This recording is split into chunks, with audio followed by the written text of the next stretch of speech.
Mən bugün tədris olunan ingilis dilindən tamamilə razıyam, ingilis dili dərslərindən.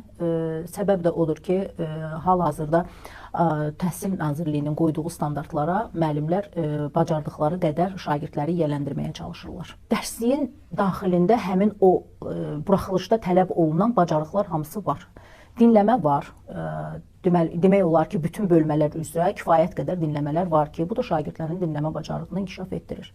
Oxu bacarıqları var, kifayət qədər mətnlər var ki, şagirdlər onu oxuyaraq anlayır və belə deyək, anladığını da orada tapşırıqlar və tapşırıqlarda yerinə yetirə bilirlər. Mənim öz övladlarım başqa bir məktəbdə təhsil alırlar, adi dövlət məktəbidir.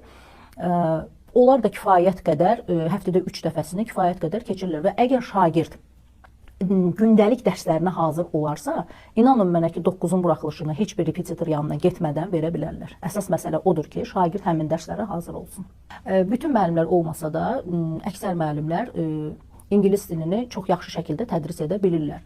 Ən azından nəzərə alın ki, xarici dil müəllimləri 2 il bundan öncə sertifikasiyadan keçiblər. Əgər sertifikasiyadan keçiblərsə və bunu belə deyək də statistikada göstərir ki, xarici dil müəllimləri kifayət qədər yaxşı yazmışdılar. Demək ki, həmin müəllimin həm danışığı var, həm dinləməsi var, həm də oxu bacarığı var və özü bildiyini şagirdə də niyə öyrətməsin? Yaşlı müəllimlərlə gənc müəllimlərin arasında təbii ki, fərq olacaq. Nəyə görə? Çünki gənc müəllimlər istər-istəməz bu dövrün məhsuludur, belə deyək də. Yəni, bu dövrün verilən tələbləri ilə ayaqlaşır. Yaşlı müəllimlərdə isə bir qədər fərqlidir. Mən deməzdim ki, onların keçdiyi dərs yaxşı dərs deyil.